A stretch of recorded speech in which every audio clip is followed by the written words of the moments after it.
दोस्तों, आखिर कैसे हुआ था कलयुग के सबसे बड़े राक्षस कली पुरुष का जन्म? क्या कली पुरुष यहाँ हमारे इंसानों के बीच मौजूद है?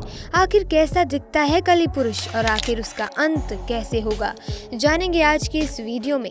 दोस्तों, काली पुरुष जिसे कलयुग का सबसे बड़ा राक्षस कहा जाता है, जिसको मारने के लिए स्वयं भगवान विष्णु 10वें अवतार के रूप में जन्म लेंगे और वे अवतार कहलाएगा कल्कि अवतार। लेकिन अब ये जानना भी बेहद जरूरी है कि आखिर कलयुग के सबसे बड़े राक्षस कली पुरुष का जन्म कैसे हुआ। उसके जन्म के रहस्य को जानने के लिए हमें सृष्टि की रचना स्तोत्र के समय में जानना होगा, यानी कि सतयुग के बारे में जानना होगा। दोस्तों, एक बार ऋषि दुर्वासा इंद्र देवता से मिलने स्वर्ग लोक गए हुए थे, परंतु इंद्रदेव वहां नहीं थे। वो किसी राक्षस का वध करके अभी अभी स्वर्ग लोक ही आए थे। तब ऋषि दुर्वासा ने उनके स्वागत के लिए फूलों की माला डाली, क्योंकि इंद्रदेव अभी जीत के धुन में मगन थे। तो उन्होंने उनकी माला का मान नहीं रखा और उस माला को उतार कर उन्होंने अपने हाथी को पहना दिया। जब ऋषि दुर्वासा ने ये सब देखा तो वे अत्यंत क्रोधित हो गए और उन्हें श्राप दे डाला, जिस ऐश्वर्य में तुमने मेरा उपहार का अपमान किया है, वो ऐश्वर्य तुमसे छिन जाएगा।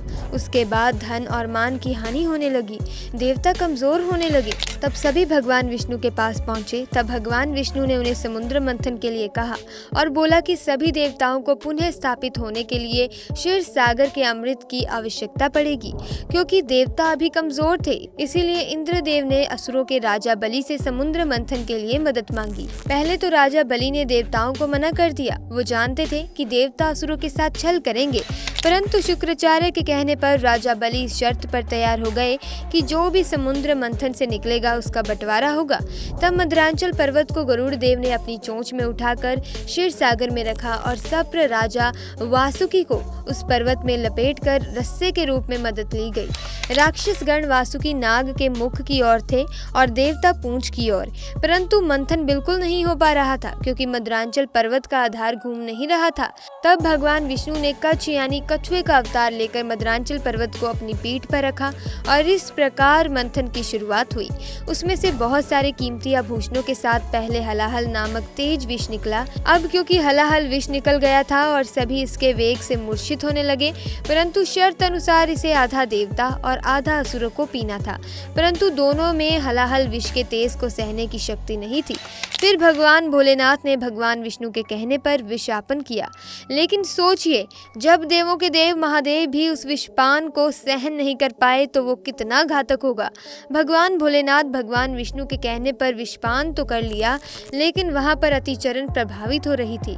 तब शक्ति रूपी देवी पार्वती ने उस विष को अपने हाथ से भगवान भोलेनाथ के गले में ही रोक दिया। इस विष के प्रभाव से ब्रजनाथ का कंठ नीला पड़ गया। इस वजह से उनका नाम नीलकंठ भी पड़ा और इसी क्रिया में विष की एक बूंद राक्षस कली के मुख में जा गिरी और उस वजह से कली का शरीर खत्म हो गया। आगे जब मंथन हुआ तो उसमें से कामधेनु गाय निकली, जिसे ऋषियों ने रखा। उच्च श्रेवा अश्व को राजा बलि ने ग्रहण किया। ऐरावत हाथी को देवताओं के राजा इंद्र ने ग्रहण किया। कौस्तुभ मणि और शंख को भगवान विष्णु ने धारण किया। इसके बाद निकली संजीवनी बूटी। इसे पृथ्वी पर एक सुरक्षित स्थान पर स्थापित किया गया। ये वही संजीवनी बूटी है दोस्तों, जिसे रामायण काल में लक्ष्मण जी को दिया गया था, जब उन्हें मेघनाथ द्वारा घायल कर दिया गया था। इसके बाद धन संपदा लेकर लक्ष्मी जी निकली। सभी देवताओं, ऋषि मुनि, राक्षस लक्ष्मी जी को देखकर अत्यंत चकित थे और सभी लक्ष्मी जी को अपने पास रखना चाहते थे, परंतु लक्ष्मी जी ने खुद भगवान विष्णु को ग्रहण कर लिया। उसके बाद निकले चंद्रमा, जिन्हें भोलेनाथ ने ग्रहण किया। इसके बाद पारिजात वृक्ष और कल्प वृक्ष निकला, जिसे स्वर्ग में स्थापित कर दिया गया। फिर निकली रंभा, जिसे स्वर्ग अप्सरा बनाकर स्वर्ग में रखा गया। इसके बाद निकली वारुणी देवी यानी सुरा देवी यानी गॉडेस ऑफ अल्कोहल, जिन्हें असुरों ने ले लिया।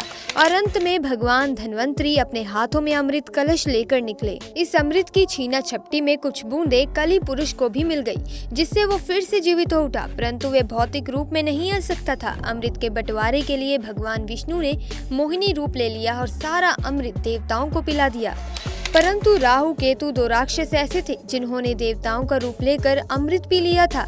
भगवान विष्णु ने उनका सर काट दिया, परंतु अमृत पीने के चलते वो अमर हो चुके थे। इसीलिए राहु और केतु अब भी पिंड यानी ग्रह के रूप में मौजूद हैं। लेकिन विष की बूंदों से कली पुरुष का शरीर नष्ट हो गया था, जिससे वो मर चुका था। लेकिन फिर से अमृत की बूंदें पड़ने पर वो वापस पुनः जीवित हो गया, लेकिन उसके पास शरीर नहीं था। कलिपुरी अभी भौतिक रूप में नहीं आया था, परंतु वो अपनी शक्तियों से इंसान पर काबू पा सकता था।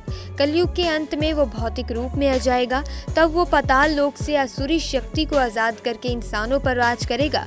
तब भगवान विष्णु का कल्कि अवतार होगा, जो 64 गुणों से लिप्त माहिर एक योद्धा होगा, जो अब तक के सबसे शक्तिशाली राजा कलि पुरुष से लड़ेंगे और इंसानों को उसके प्रभाव से मुक्त करेंगे।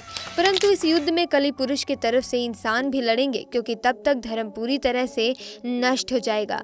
इंसान भगवान को पहचान नहीं पाएंगे, परंतु अंत में सब ठीक हो जाएगा और सतयुग का आरंभ होगा। तो दोस्तों, इस प्रकार हुआ था कलि पुरुष का जन्म। मित्रों, कलयुग के कुल आयु 4,32,000 साल की है, जिसमें से अभी तक मात्र 5,000 वर्ष ही बीते हैं। परंतु अभी तक कलि पुरुष को अपना भौतिक स्वरूप प्राप्त नहीं हुआ है, किंतु कलयुग के अंत होते तक उसे अपना भौतिक स्वरूप भी प्राप्त हो जाएगा। कलि पुरुष की सेना हम मनुष्य ही होंगे, क्योंकि वो हम सब मनुष्य को वो सब कुछ देगा जिसकी हमें आवश्यकता होगी। वे हमें इतना शक्तिशाली बना देगा जिससे स्वयं देवता भी हम मनुष्य के समक्ष देख नहीं पाएंगे। मनुष्यों की बढ़ती हुई शक्ति के साथ साथ कलि पुरुष की शक्तियां भी बढ़ती चली जाएंगी।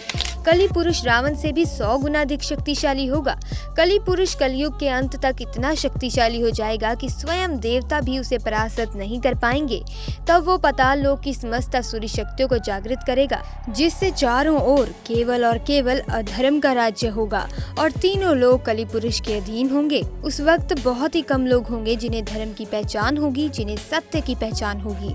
भगवान कल की कलयुग के अंत में जन्म लेंगे। इस हिसाब से देखा जाए तो अपनी शक्तियों को बढ़ाने के लिए कलि पुरुष के पास अभी भी बहुत ही लंबा समय बाकी है।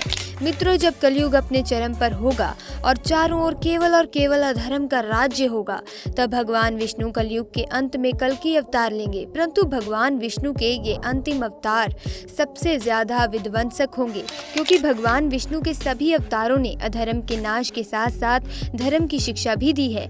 किंतु कल्कि भगवान केवल और केवल प्रचंड शक्ति से विनाश करेंगे।